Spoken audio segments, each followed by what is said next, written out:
Hey, we're Nico Vega.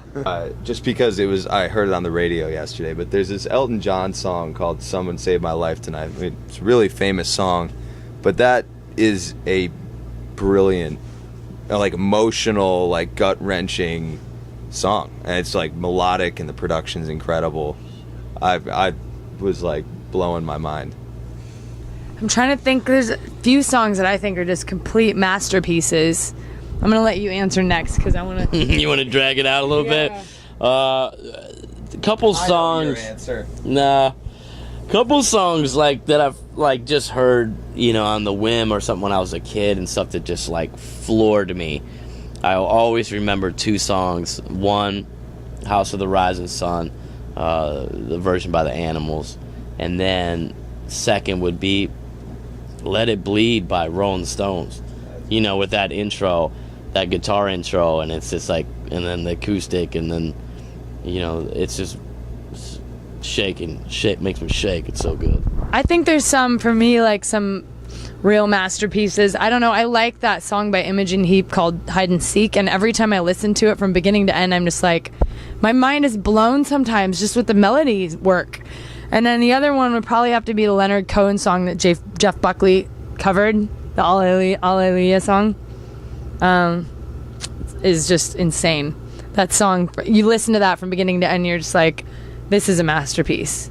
And then probably like Pachelbel's Canon or something. There's just classical music that is so timelessly perfect, just perfect, you know. So Oh, I got one. I just had this chicken in the Fashion District downtown Los Angeles, and it was called Fuego Grill, and it was just a grill on the street, and that chicken, I grabbed that guy afterwards, and then I was like, man, that was the best chicken I've ever had in my life. Thank you. what was the best thing you've ever had? There's this place that's like right up the street from where I grew up. It's called Garden Catering, and it's like legendary in my community. Like people like I'll see on like Facebook, friends of mine whose like girlfriends will bring it to the airport when they fly in. You know, it's like they'll you know, because that's like, you think about it when you're not there. And when I go home, if I'm home for like 4 days, I'll eat it 4 days. What it is basically chicken nuggets and fries, but you know, in a big greasy bag. Yeah. Yeah. Mine would I enjoy food when it's healthy and delicious most.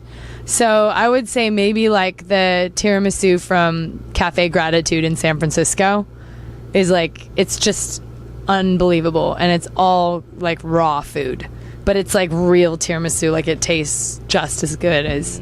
So probably getting married or having my baby. Probably giving birth to Arrow. I'm answering for Dan. I'm gonna say, I'm like, well, I'm getting near and having a baby, and it's pretty good. It's a pretty good experience. You can't really beat. I mean, when you first have your baby, it's like that moment is like, it is not describable. It's just, there's nothing else that even comes close. But I think getting married is also, like, if you're marrying somebody you really love, that's a pretty special moment too. Yeah.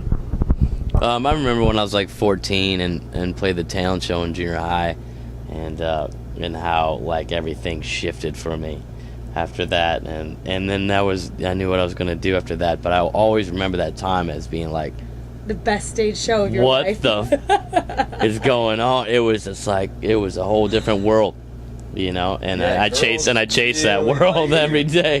You learn that when you're on stage, girls really pay attention. Yeah. I had no idea. All of a sudden, the curtain opens and they start screaming Dan. I'm like, what? I'm like, no way. This is fantastic. That's hilarious.